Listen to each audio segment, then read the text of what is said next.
And we are now live. Okay, we give this a few minutes. See who's going to come in here. See what's up. I'll get my laptop out. In case we want to look anything up, any more condom research or, things like that.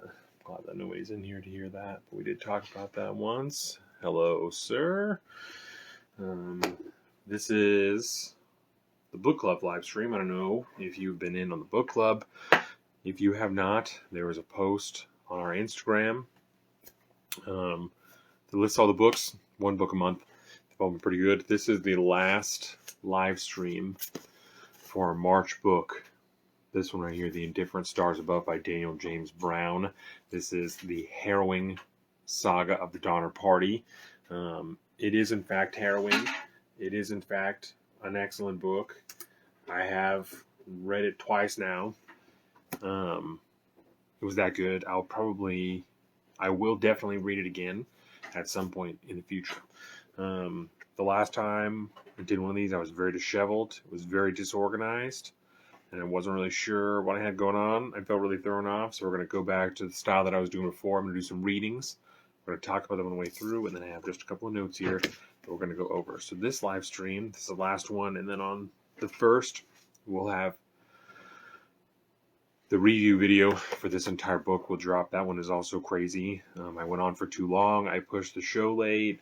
I wasn't able to do the preview for the next book, so I'm going to have to do a live stream for the preview for Rubicon because I went so long on the preview or on the review for this one. So I'm figuring out the book club thing. It's taken me a while. I'm figuring it out. I read this one too early. I was like, I really want to read this book early so that I can stay ahead of the content so I can do all this stuff. It was way too early. I finished it before March even came about, and this is the March book. So I really kind of boned myself. So I'm not doing it again. I am going to be very candid with everyone here today. That's how I feel. Did a lot of thinking this morning. There's a lot of stuff going on. So I am going to read the next book early. I'm not going to read the whole thing. I'm going to start it early so that I can stay ahead for content purposes.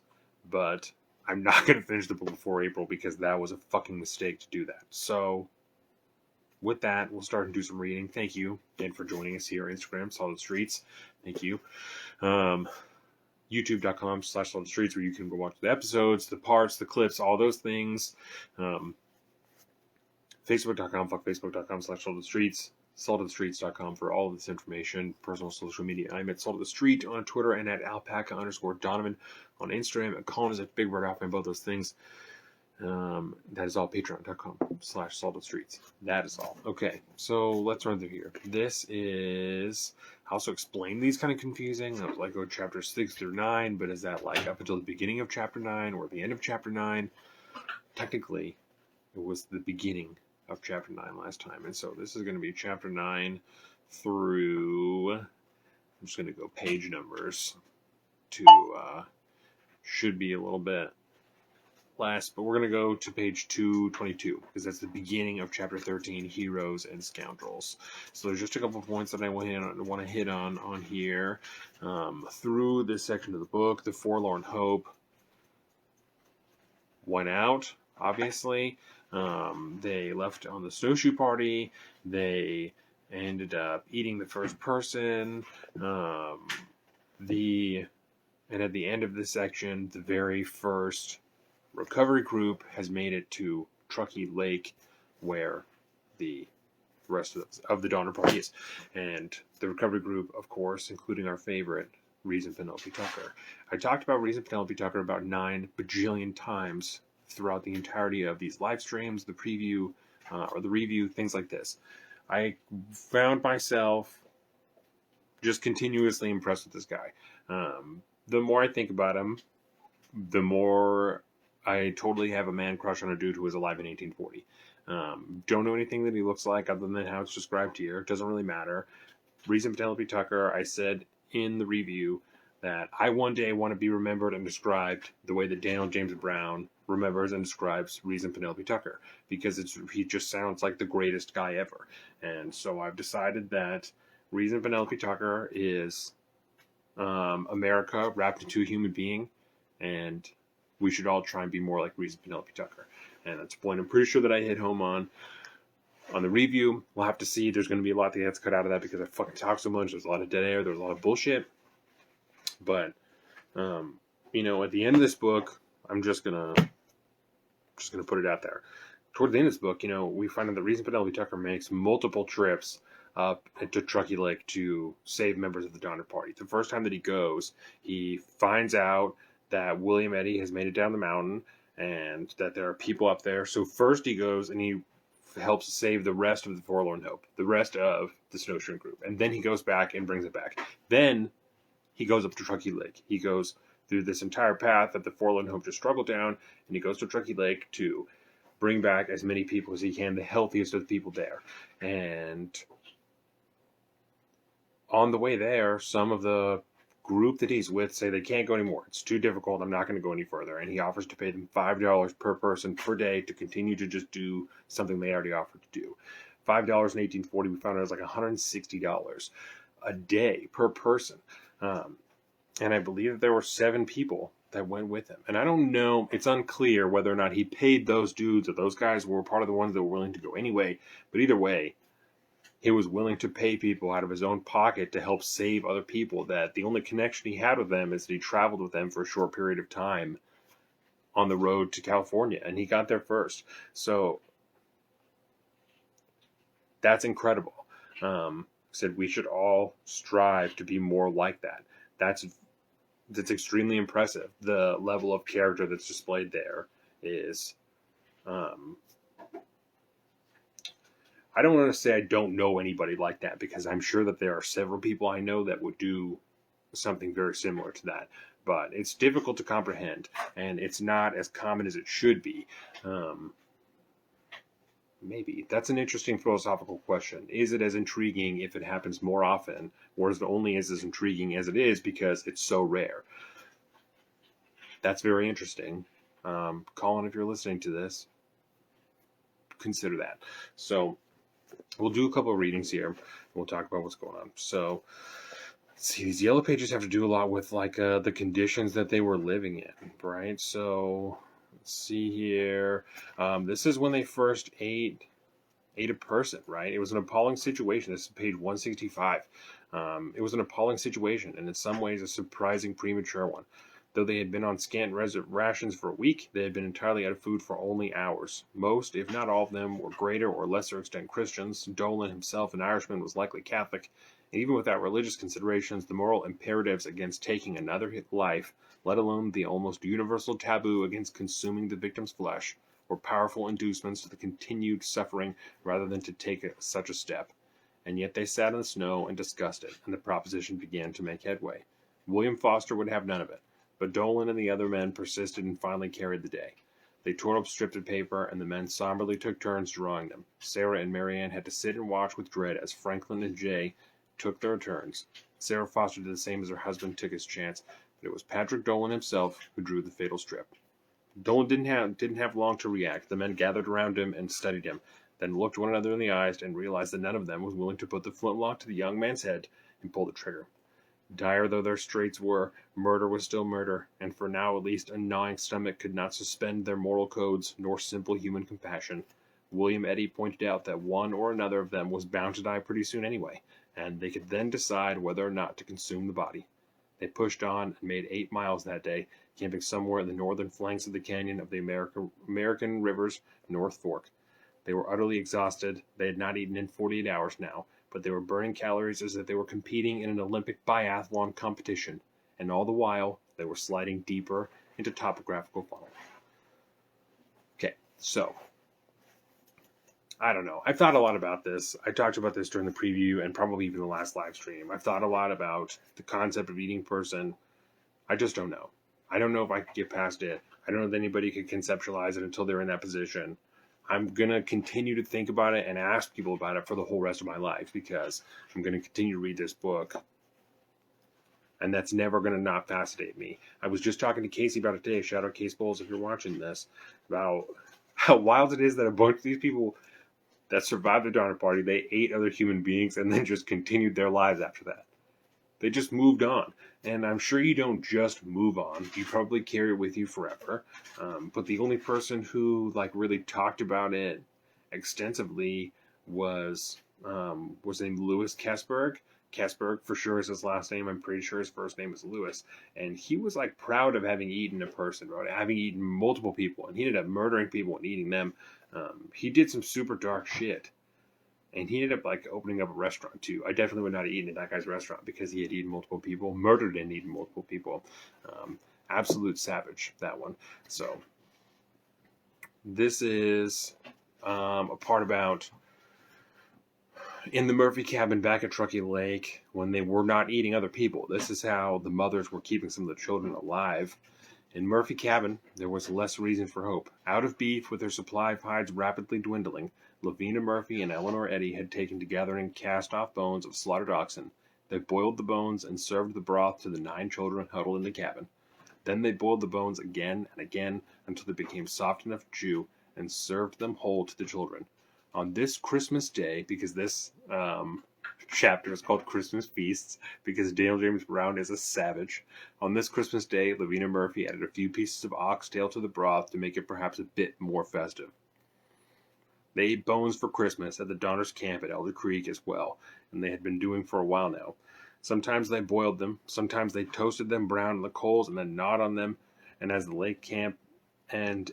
lake camp, they boiled hides. Insofar as they had anything to share, Tamsin and George Donner shared with the now widowed Elizabeth Donner and her children, and with Doris Wolfinger. But there were precious little to share. In their insubstantial shelters, they all lived in almost perpetual danger of hypothermia, sometimes lying abed for days at a time in wet clothes, trying to keep smoky fires going through the relentless cycles of freezing rain and snow, constantly brushing snow from their tents lest they be buried.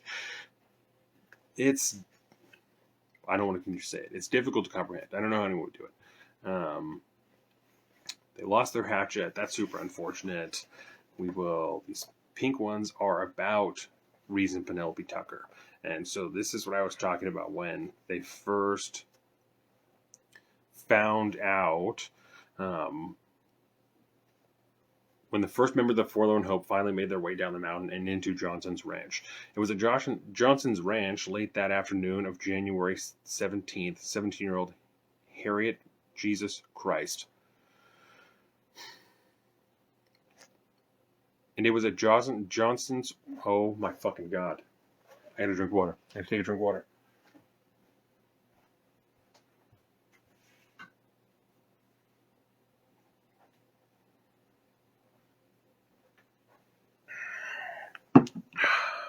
Okay.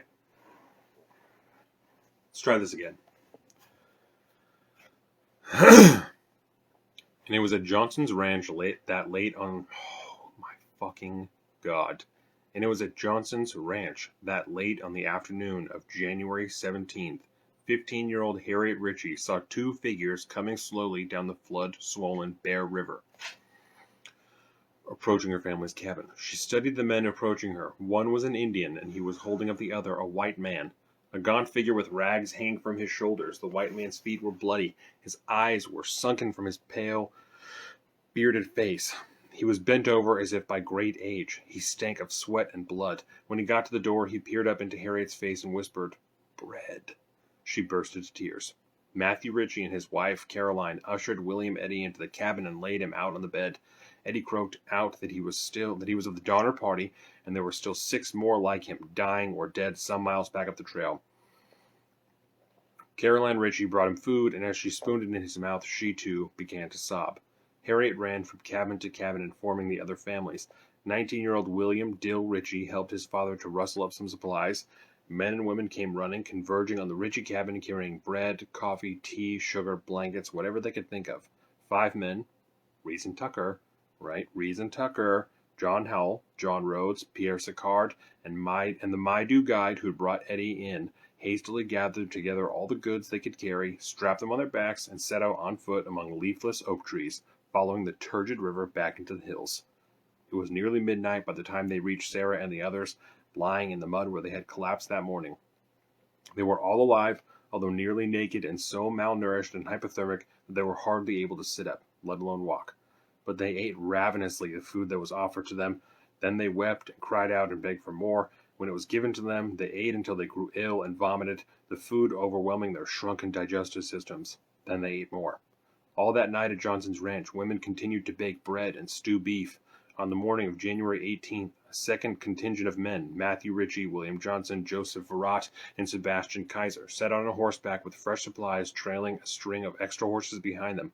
Without an Indian to guide them, Ritchie followed Eddie's bloody footsteps for more than 6 miles through the brush. It took them all day to reach the survivors. Late that night, moving through dark oak woods, Sarah and Marianne finally approached the Ritchies' makeshift cabin by the Bear River.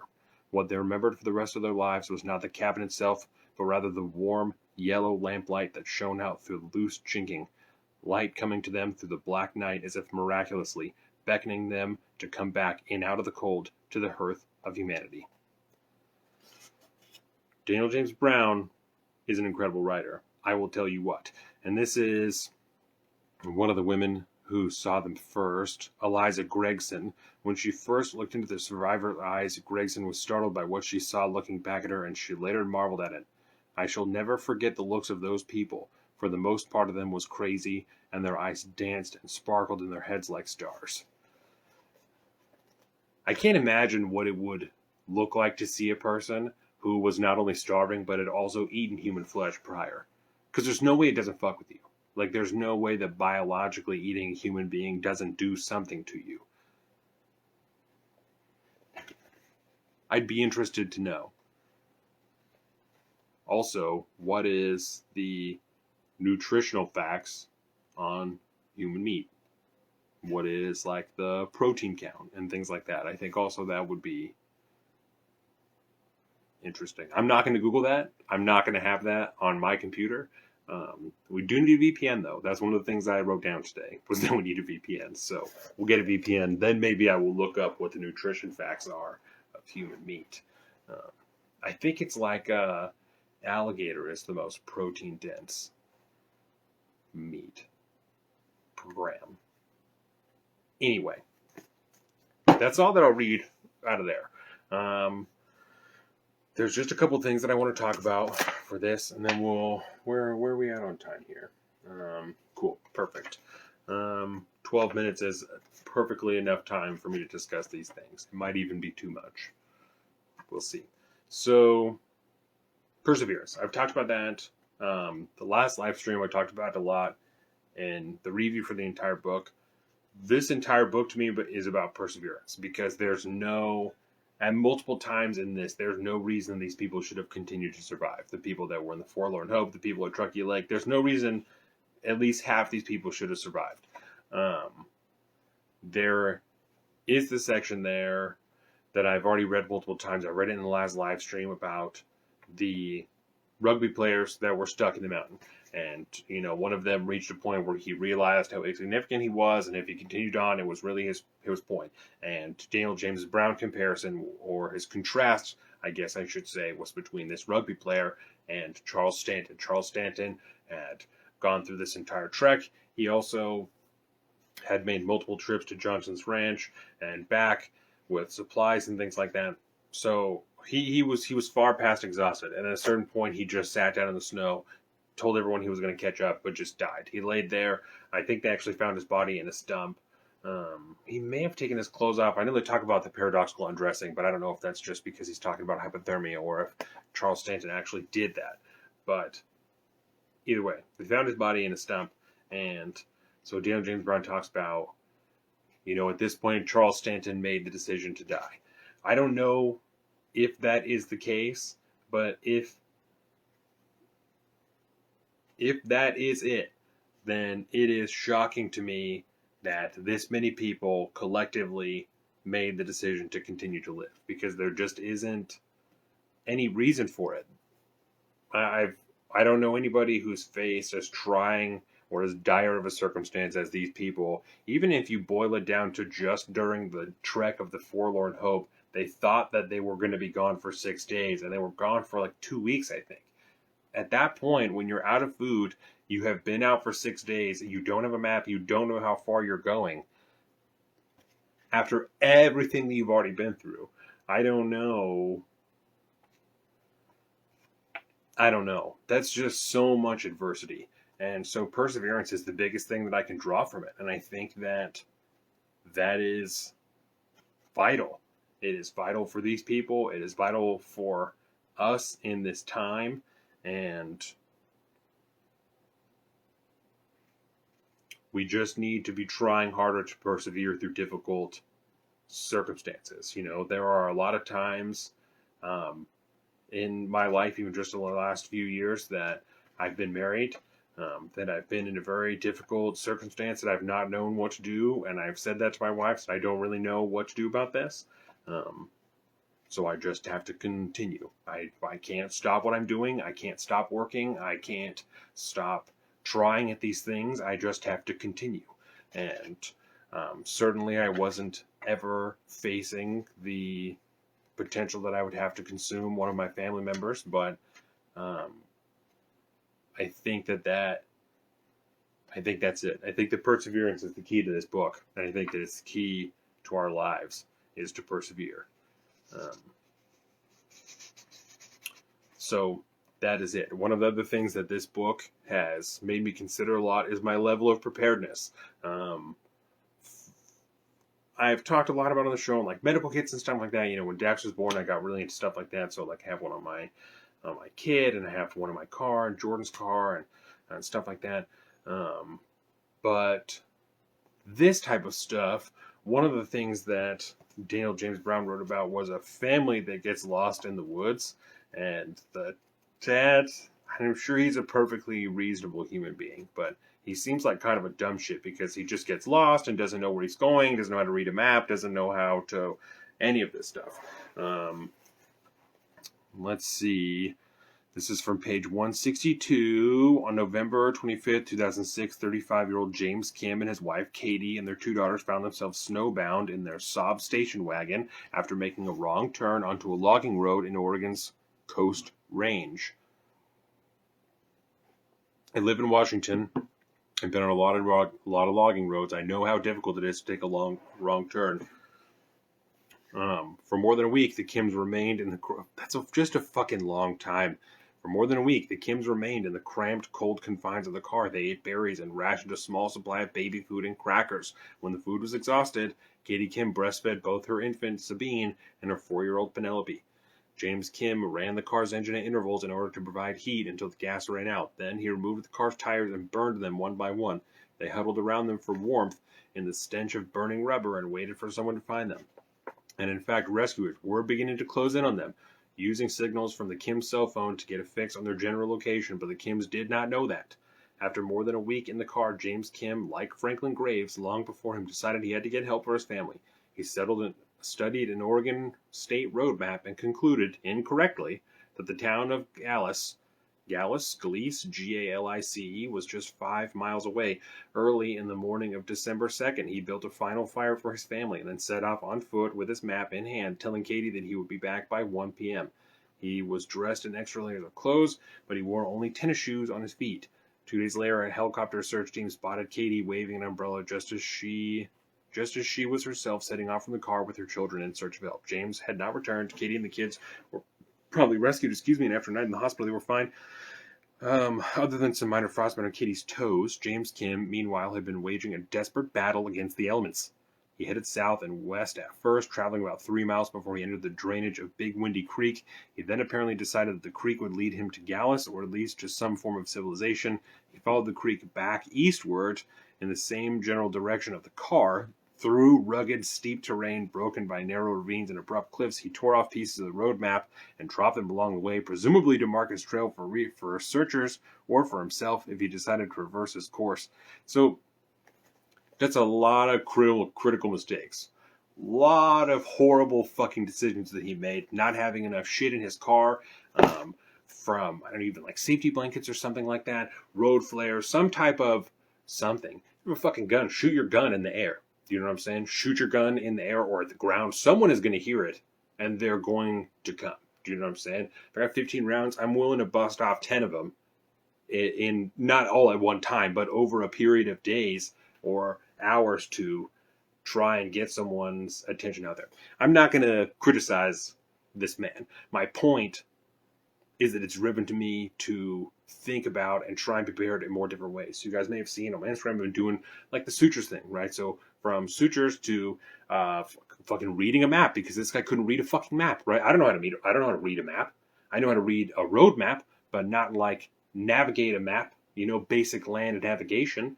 That's like a compass and shit like that. I don't know how to do that.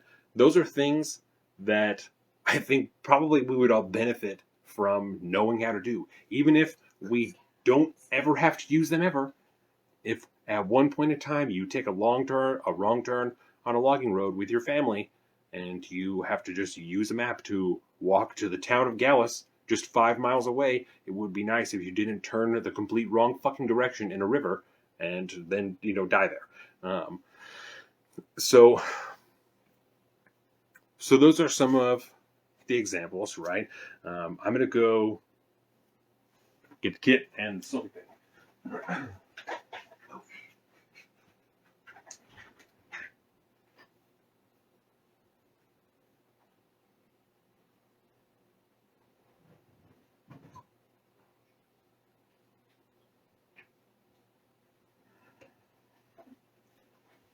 Oh, those were the trimmers.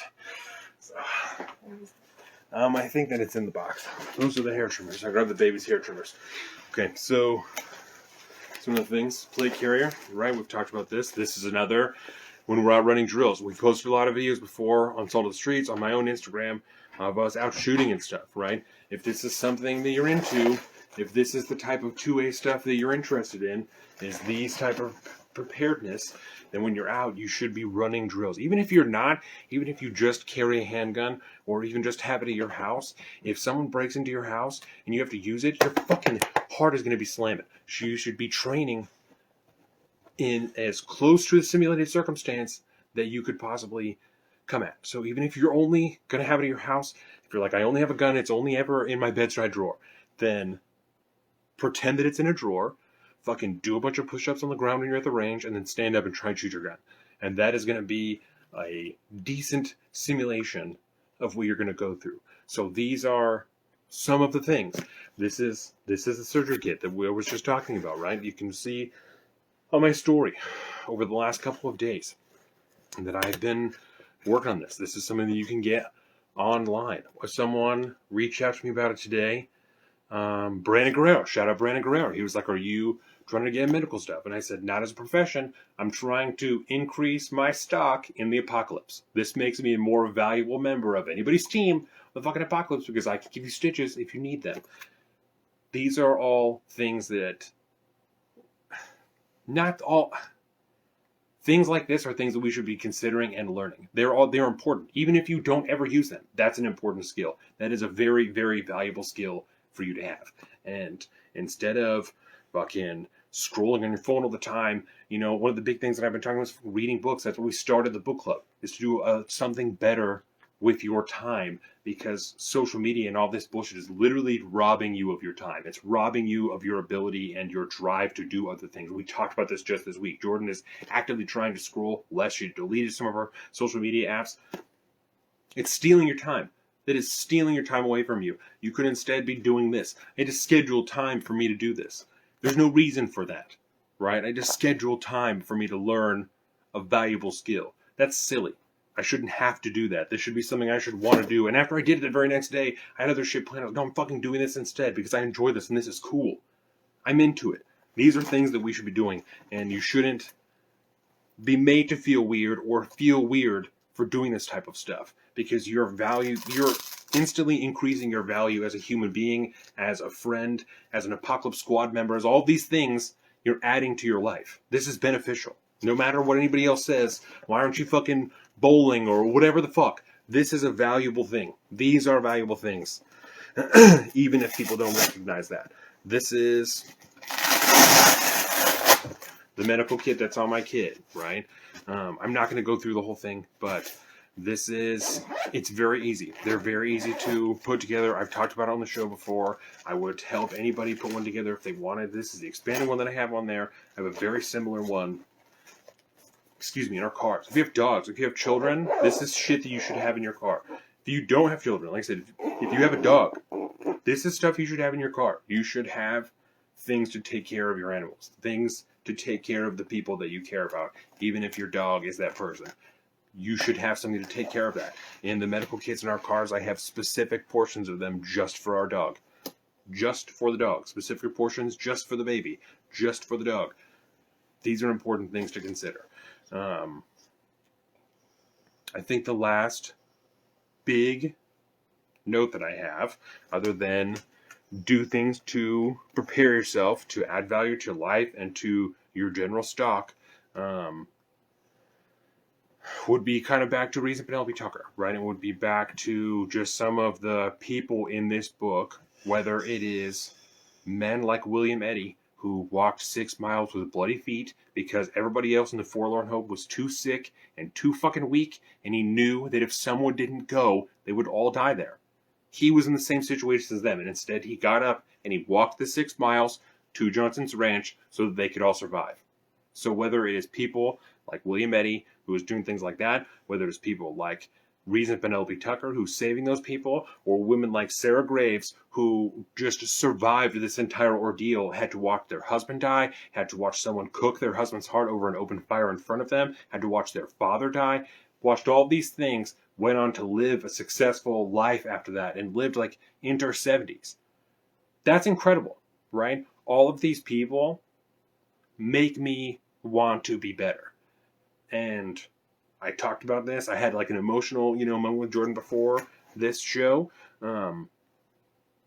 All these people make me want to be better. They make me want to be a better person, a better father, a better man, because there's no reason that if these people are persevering and literally giving everything they have to survive, that you are not doing it. You and I are not doing it in our everyday lives. There's no reason. There isn't a reason we are not trying as hard as we can every fucking day, because these people ate other people and they pushed on and led successful lives after that. There's no reason. There is no reason we are not trying as hard as we can.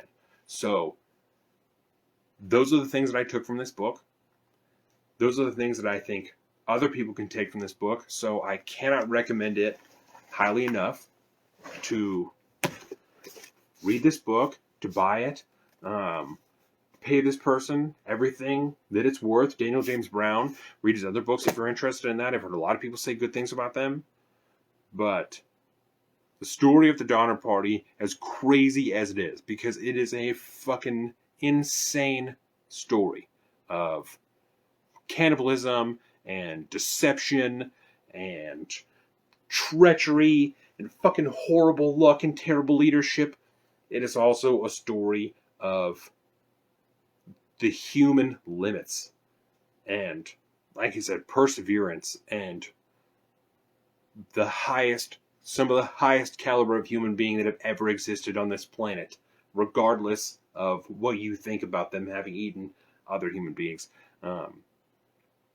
The only person in any of this I would question would be Louis Kessberg. That would be the only person who I'm like, he's probably not that good of a guy. But